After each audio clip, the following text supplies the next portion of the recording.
Hello दोस्तों, आप सभी का स्वागत है हमारे इस यूट्यूब चैनल में। तो हम लोगों ने जो सीरीज़ चालू की थी जिसमें हम लोग क्लास 12 पॉलिटिकल साइंस का की बुक्स को कंप्लीट कर रहे हैं, तो उसमें हम लोगों ने हमारा जो पहला चैप्टर है शीत युद्ध का दौर, कोल्ड वॉर एरा, उसको कंप्लीट किया था। आज हम हमारा जो सेकंड चैप्टर है दो ध्रुवीयता का अंत, उसे हम लोग चालू करेंगे और उसे कंप्लीट करेंगे। आज एक वीडियो में तो नहीं हो पाएगा, पर हम उसे जल्द से जल्द वीडियो में कंप्लीट करने का प्रयास करेंगे। तो आइए शुरू करते हैं और देखते हैं कि भाई इस चैप्टर में हमें किन किन चीज़ों के बारे में पढ़ना है। पहले चैप्टर को थोड़ा सा समझते हैं, थोड़ा सा इंट्रोडक्शन लेते हैं, उसके बाद देखते हैं कि भाई किन किन चीज़ों के बारे में हमें इसमें समझना है, किन किन चीज़ों के बारे में हमें इसमें जानना है। तो आइए देखते हैं। तो देखिए, सबसे पहले अगर बात की जाए तो चैप्टर का नाम क्या है? चैप्टर का नाम है दो ध्रुवीयता का अंत। तो दो ध्रुवीयता का अंत का मतलब है कि दो ध्रुवों का अंत, यानी कि अगर हम इसका बात करें तो दो ध्रुवीयता, यानी कि ये एक ध्रुव है और ये दूसरा ध्रुव है।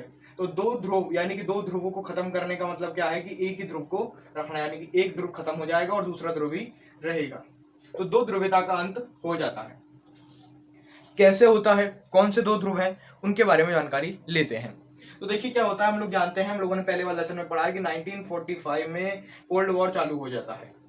और जैसे ही कोल्ड वॉर चालू होता है, दो ध्रुव बनते हैं, दो गुट बनते हैं देश विश्व में। जिन जो गुट होते हैं, एक तो होता है यूएसए का और दूसरा होता है यूएसएसआर का। अब क्या होता है, 1945 में ये दो गुट बन जाते हैं। उसके बाद में कई संधि संगठन होते हैं, नाटो है, सीटो है, सेंटो है, वार्सा है। हम लोगों ने इन सभी के बारे में देखा।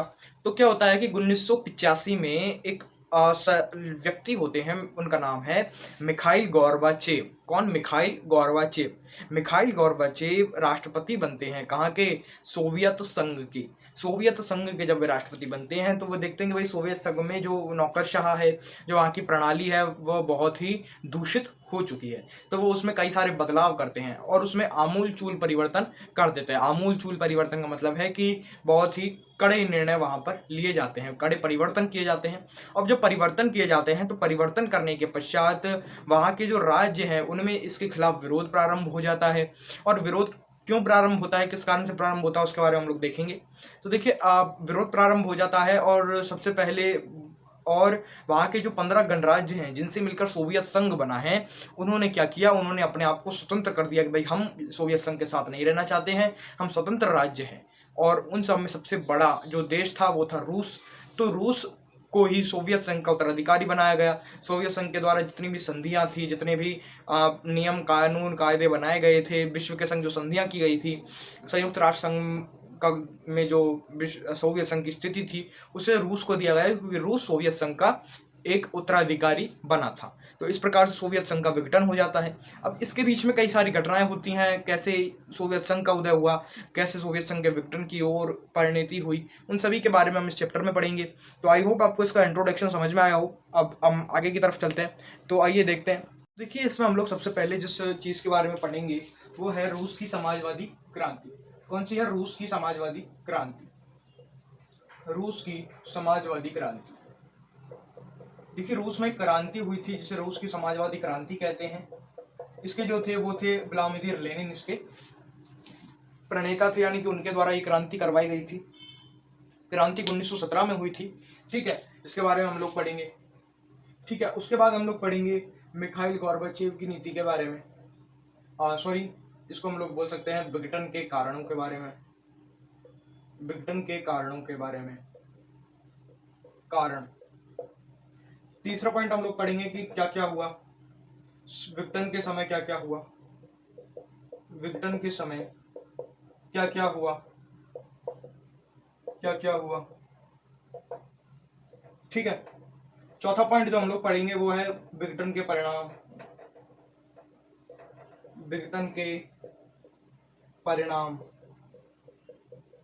ठीक है, पांचवा हम लोग पढ़ेंगे भारत व रूस।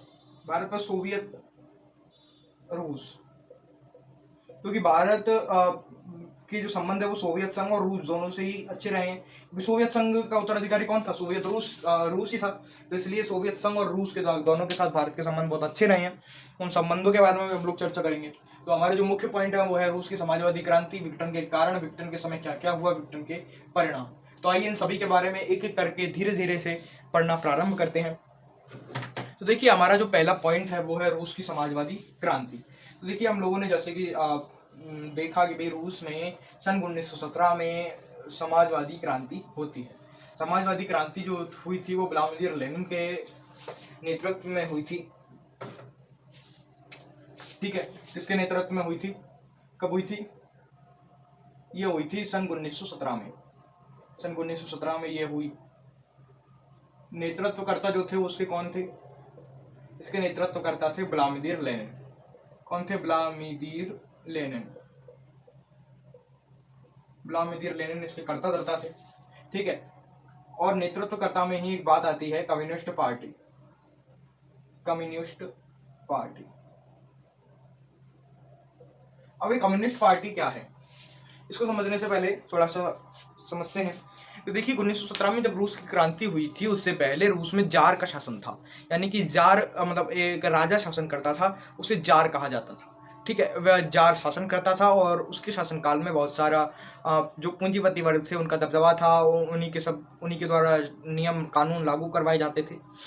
परंतु 1917 में समाजवादी क्रांति होती है और नेतृत्व करता इसके व्लादिमीर लेनिन है, और उन्होंने कम्युनिस्ट पार्टी के नेतृत्व में उन्होंने क्या की, क्रांति की।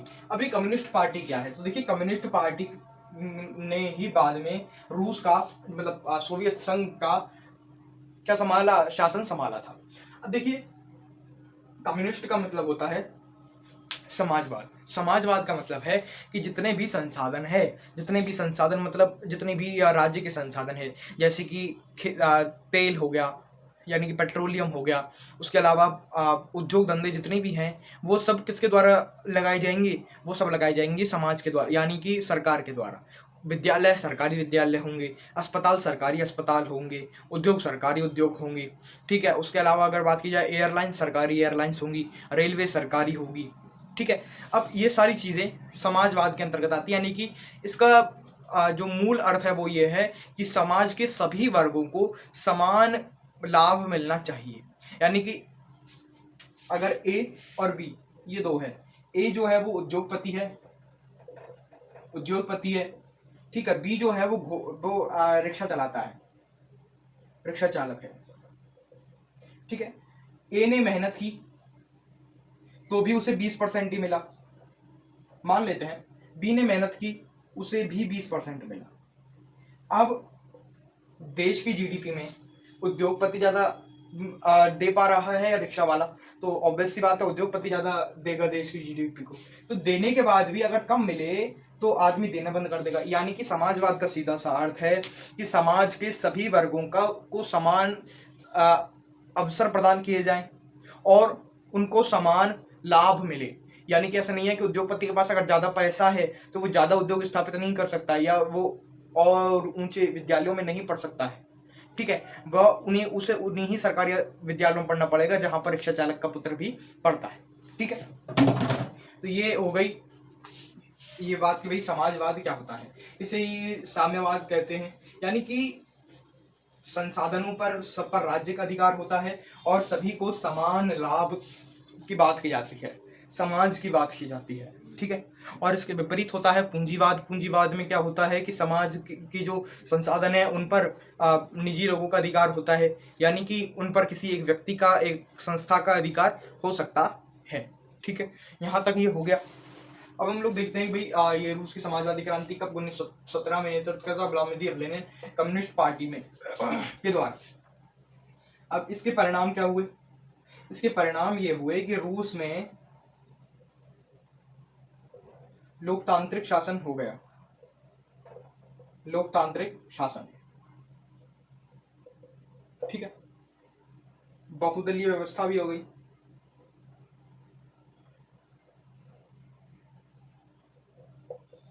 ठीक है, परंतु जैसे कि भारत में 1947 में, हम थोड़ा सा टॉपिक को समझने के लिए, 1947 में जब भारत आज़ाद हुआ था तो 1952 में भारत के पहले आम चुनाव हुए थे, उसे हम लोग पढ़ेंगे। तो भारत के पहले आम चुनावों से लेकर भारत के 5वें आम चुनाव के मतलब 6ठे आम चुनाव तक भारत में किस पार्टी का शासन था, भारत में एक ही पार्टी का शासन था, कांग्रेस पार्टी का। यानी कि जो पार्टी भारत को, यानी कि जो पार्टी जिस जगह को स्वतंत्रता दिलाती है, उसकी स्वतंत्रता में सहायक होती है, उस पार्टी को एक अलग दर्जा प्राप्त होता है, एक अलग विरासत प्राप्त होती है, जिससे वे उस जगह के लोगों के चहेती बन जाती है। ये बात आप सभी लोग जानते हैं। तो देखिए वैसे ही रूस में जो लोकतंत्र बहुदलीय व्यवस्था तो लागू हो गई, परंतु पार्टी कौन सी जीतती थी हमेशा? कम्युनिस्ट पार्टी हमेशा जीतती थी। ठीक है, ये यहाँ तक हो गया। अब इसके बारे में बात करते हैं अगली चीजों के बारे में। यहाँ तक ये इतना ही है उसके बारे में। अब यहाँ पर कुछ नेता आते हैं किसके? सोवियत संघ के। तो उनमें है स्टालिन है, ब्रेजनेव है, और इसके अलावा मिखाइल गोर्बाचेव है, ठीक है, व्लादिमीर लेनिन है। उनके बारे में हम लोग बाद में अध्ययन करेंगे। पहले हम लोग इनके कारणों के बारे में जान लेते हैं। किसके कारणों के बारे में? विघटन के कारणों के बारे में। विघटन के कारण। अब देखिए विघटन के कारणों के बारे में अगर चर्चा की जाए तो विघटन के कारणों थे कि भाई जो देश में उस समय क्या चल रहा था? कोल्ड वॉर चल रहा था। 1945 से कोल्ड वॉर चालू हो गया था, और 1945 से लेकर 1991 तक, जब तक सोवियत संघ का विघटन हुआ, तो उस समय तक हथियारों की होड़ हो रही थी। विश्व में हथियारों की होड़ चल रही थी। परमाणु हथियार, अधिक से अधिक देश अपने कब्जे में रखना चाहते थे परमाणु हथियारों को, यानी कि अधिक से अधिक परमाणु हथियार अपने अंदर, अपने पास इकट्ठे रखना चाहते थे। उस होड़ में सोवियत संघ भी था, क्या कहते हैं, अमेरिका भी था। तो ये देश अपने जो बजट था, यानी कि अपना जो धन था, अपनी जो संपदा थी, उसे अधिक से अधिक किसमें खर्च कर रहे थे? युद्ध के साधनों पर, परमाणु हथियारों पर, इन पर खर्च कर रहे थे। तो उससे क्या हुआ? इनकी जो अर्थव्यवस्था है, जो प्रौद्योगिकी है, उस पर तो प्रभाव पड़ेगा ही, क्योंकि जब आप अपना अधिक से अधिक सेना पर खर्च कर रहे हैं, तो आपके जो अन्य क्षेत्र हैं उन पर तो आप कम ध्यान देंगे, और उन पर कम ध्यान देने के साथ में उनका विकास नहीं हो पाएगा। तो इसका पहला कारण हम लोग लिख सकते हैं, परमाणु हथियारों की होड़। परमाणु हथियारों की होड़। परमाणु हथियारों की होड़। ठीक है। अब इसका अगर दूसरा कारण हम लोग देखें तो वो था नौकरशाही का निरंकुश होना। क्या कारण था? नौकरशाह का निरंकुश होना। नौकरशाह का निरंकुश होना।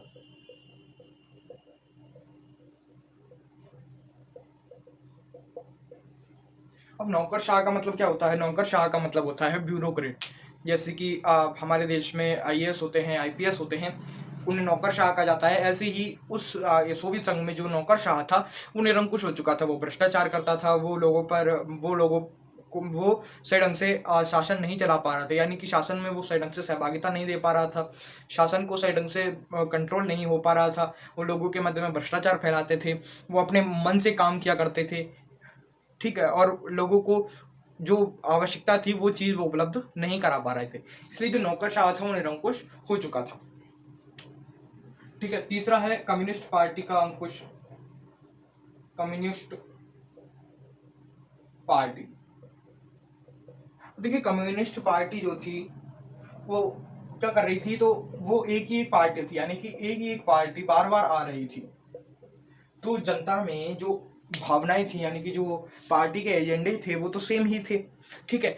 उनको अप्लाई करने वाला जो व्यक्ति था वही तो बदल रहा था। जैसे कि भाई पहले व्लादिमीर लेनिन थे, उसके बाद में अलग अलग नेता आए, अंतिम में मिखाइल गोर्बाचेव आए। अब देखिए अलग अलग व्यक्ति होने से कोई प्रभाव नहीं पड़ता है। तो देखिए सोवियत संघ में और भी कई परेशानियां थी। जैसे कि कम्युनिस्ट पार्टी का शिकंजा कसता चला गया वहां पर, यानी कि कम्युनिस्ट पार्टी एक ही पार्टी थी, वो जनता को कोई जवाब ही नहीं देती थी। जनता पूछती थी भाई हमारा ये अधिकार कहाँ है, हमारा स्वतंत्रता का अधिकार कहाँ है? पता नहीं, हमें नहीं पता। वो जवाब ही नहीं देते थे, क्योंकि उन्हें पता था कि भाई एक पार्टी का शासन है, आपको चुनना इसी पार्टी को है, इसी पार्टी को अगर चुनोगे तो चुनना तो उसी में से है, और पार्टी में से जो राष्ट्रपति बनेगा या राष्ट्रपति जो बनेगा वो राष्ट्रपति पार्टी तैयार करेगी, यानी कि पार्टी डिसाइड करेगी राष्ट्रपति कौन बनेगा। यानी कि आपको चुनाव में अगर भाग लेना है तो आपको इसी पार्टी को वोट देना पड़ेगा। तो इसीलिए वो किसी भी जनता की जो राजनीतिक और आर्थिक इच्छाएं थी उनको पूरा नहीं कर पाया। कौन? सोवियत संघ। अब इस बात को समझते हैं, क्या जनता की आर्थिक व राजनीतिक, आर्थिक व राजनीतिक इच्छाओं की पूर्ति ना होना, इच्छाओं की पूर्ति ना होना, अब इसका मतलब क्या है? देखिए इसका मतलब ये है कि भाई जब सोवियत संघ बना था, यानी कि शीत युद्ध के बाद सबसे अच्छी अर्थव्यवस्था जो जिस देश की थी वो था सोवियत संघ। सोवियत संघ की अर्थव्यवस्था उस समय बहुत अच्छी थी, वहाँ पर संचार की प्रणाली बहुत अच्छी थी, परिवहन की व्यवस्था बहुत अच्छी थी, परंतु वहाँ पर प्रौद्योगिकी जो थी वो पश्चिम से थोड़ी सी अच्छी नहीं थी। और धीरे धीरे क्या है, पश्चिम जो है यानी कि जो पूंजीवादी देश का ग्रुप है वो अपनी प्रौद्योगिकी को बढ़ाता जा रहा था, यानी कि अपनी टेक्नोलॉजी को हाई करता जा रहा था, जबकि सोवियत संघ की जो टेक्नोलॉजी थी वो अभी भी उतनी थी। अब जब जनता देखती थी कि भाई हमारी टेक्नोलॉजी जो है वो हमारी टेक्नोलॉजी इस वाले फ़ोन की है, ठीक है, ये वाला फ़ोन है हमारे पास है, ठीक है, और जबकि अमेरिका के पास जो है वो ये वाला फ़ोन है।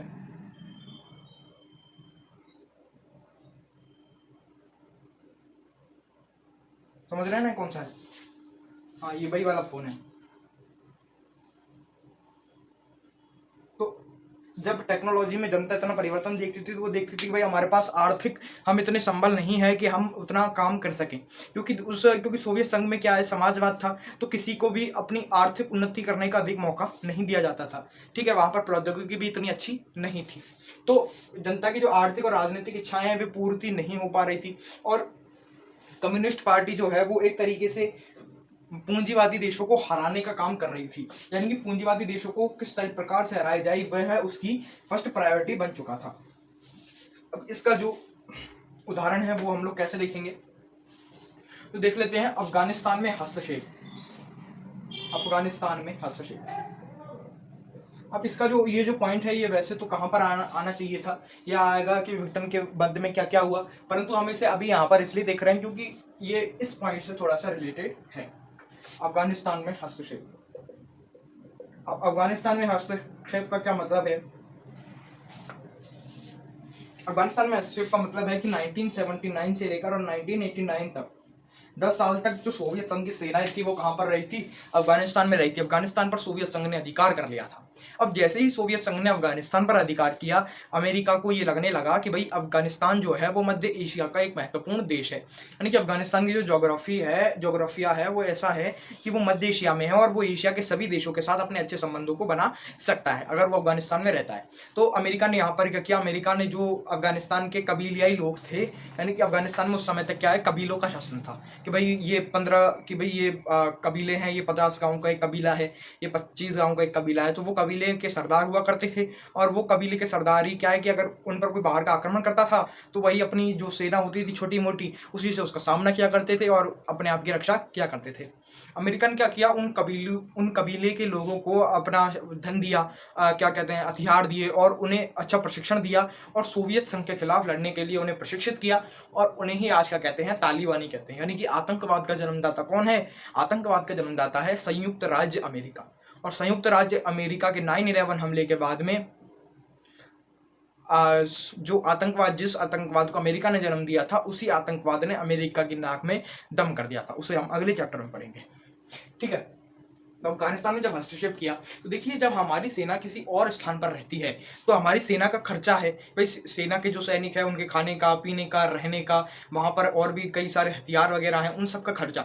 तो अफगानिस्तान पर वो क्या कहते हैं, सोवियत संघ पर एक अतिरिक्त भार पड़ा इसके कारण, जिससे वहाँ की जो अर्थव्यवस्था है वह डगमगा गई, ठीक है। और उसके बाद में वहाँ पर जो है कि खाद्यान्न जो है वहाँ का वो कम हो गया, यानी कि वहाँ पर खाद्यान्न अधिक मात्रा में नहीं उपजता है। आज भी अगर हम लोग देखें तो रूस वहाँ का जो सबसे मोस्ट अच्छा देश है, मतलब उसका जो उत्तराधिकारी है, उसका अधिकांश जो आयात है या निर्यात है वो अधिकतर पेट्रोलियम गैसों इनको बाहर बेचता है पश्चिमी देशों में और वहाँ से अनाज मंगवाता है, ठीक है। तो इसके संग क्या हुआ, नेक्स्ट क्या हुआ, अनाज यानी कि खाद्यान्न बोल सकते हैं, खाद्यान्न का आयात बढ़ गया, खाद्यान्न का आयात बढ़ गया।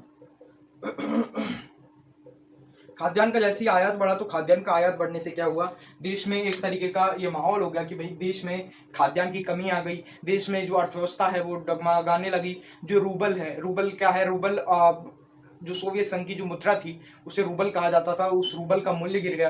जैसे हम लोग कहते हैं भाई भारत का जो मूल्य है डॉलर के सामने वो 78 रुपये है, यानी कि 78 रुपये बराबर $1 है। तो उस तरीके से जो उस समय रूबल थी, रूबल रूसी मुद्रा, उसका जो मूल्य है वो उस समय गिर चुका था। ठीक है, तो मूल्य गिरने का मतलब है यानी कि अर्थव्यवस्था की जो साख है वो धीरे धीरे गिरना प्रारंभ हो चुकी थी।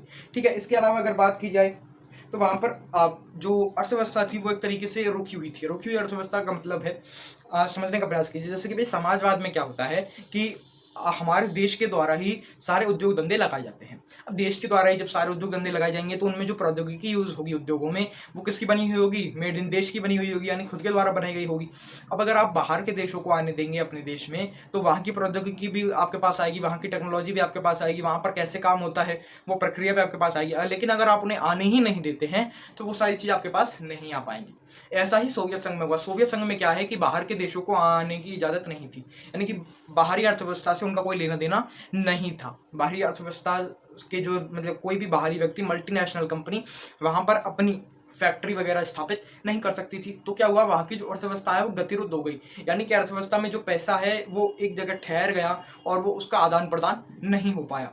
ठीक है, इस वजह से भी क्या है कि सोवियत संघ का विघटन हो गया। ये मुख्य कारण थे जिस कारण से सोवियत संघ का विघटन हुआ। उसके अलावा भी कई है भाई। सोवियत संघ में जो है कि रूस की प्रमुखता थी। रूस की प्रमुखता का मतलब है कि जो निर्णय है, जैसे कि रूस की इसका जो अगला पॉइंट है वो है रूस की प्रमुखता। रूस की प्रमुखता, रूस की प्रमुखता का मतलब क्या है कि भाई रूस जो है वो एक प्रमुख देश था किसका, सोवियत संघ का। अब सोवियत संघ के प्रमुख देश होने का मतलब है कि जो सोवियत संघ के सरकार द्वारा निर्णय लिए जाते थे उनमें रूस के फायदे को ध्यान में रखा जाता था और अन्य जो छोटे देश थे उनके फायदे को नज़रअंदाज किया जाता था, उनके जो लोग थे उनको नज़रअंदाज किया जाता था। यहाँ तक कि रूस के जो लोग थे उनकी भाषा, संस्कृति, उनको सम्मान दिया जाता था। मतलब बाकी जो छोटे मोटे देश थे, यूक्रेन वगैरह है, उनको इतना अधिक सम्मान वगैरह नहीं दिया जाता था। तो ये मुख्य कारण थे किसके, विघटन के। आई होप आपको ये कारण समझ में आए हो। अगर ये कारण समझ में आए हो और ये टॉपिक पूरा समझ में आया हो तो वीडियो को लाइक शेयर जरूर करें और वीडियो पर कमेंट जरूर करें और हमारे चैनल को सब्सक्राइब करना ना भूलें। ठीक है, और इसके आने वाली वीडियोस में हम लोगों ने विघटन के अंदर क्या क्या हुआ, ठीक है, और विघटन के बाद क्या हुआ और भी उस समय की जो घटनाएं थी उन सभी के बारे में चर्चा करेंगे। तो चैनल को सब्सक्राइब किए बिना ना जाएं। वीडियो को अंत तक देखने के लिए धन्यवाद।